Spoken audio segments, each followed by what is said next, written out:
Baen iti ordinansa ti probinsya na inget implementasyon ti panakay pawil ti panagisirek ken panagirwar kadagiti amin a klase ti livestock, animal product ken animal byproducts iti probinsya kang runaan no awan ti maipakita a dokumento. Iti quarantine checkpoint iti Paseti Palaw Bangged.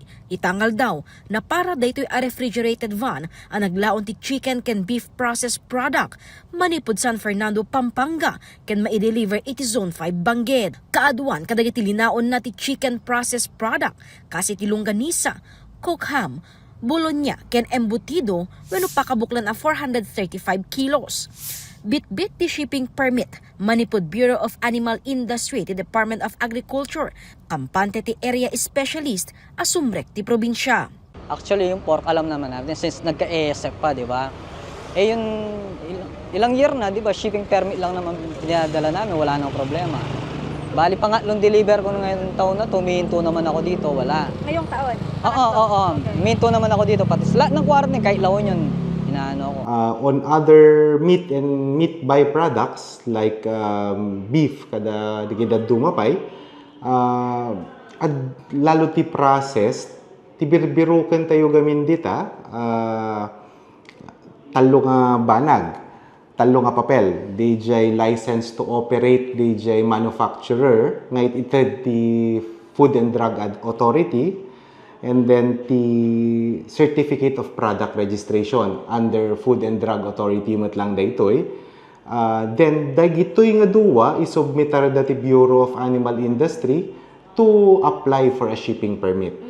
So no na-issuean dati shipping permit ket nasaon na ipresentada dagitoy nga duwa nga dokumento. So dagita ti i-verify nila ang iti checkpoints no mapalubusan damat nga mangiyed, mangipasarek dagita processed products da ditoy probinsya. Kalpasan ti physical inspection ken panakaberipika na palubusan ti refrigerated van nga i-deliver dagiti cooked processed meat. No kakastagamin nga refrigerated van kada amin, agan-anad tayo matlang ditoy probinsya. At damat lat tagamin dagiti instances nga dagiti unscrupulous nga businessman nga isigpit dama iya dadumapay nga haan nga registered products nga daduma. So napintas met nga naparalat tano mo dagiti supplier nga pambantayan tayo. No daduma gamin hantay met mababalaw, business is business kanya da. Nagisingit naman ti produkto na daduma. At least na verify tayo nga nunya lang tidda di shipping permit, isulat ti karga di truck. Saan met are required ang mga ti Certificate of Acceptance manipod local government unit dagiti ag-deliver ti chicken ken beef products. Ti very strict nga nga makasapol ti kasta would be dagiti pork products tayo.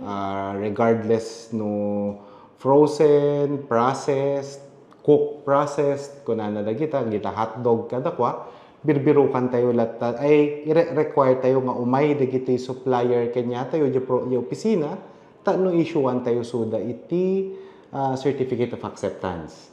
No ma-verify mi matla nga dagiti isarsarak da nga pork products ket han nga homemade.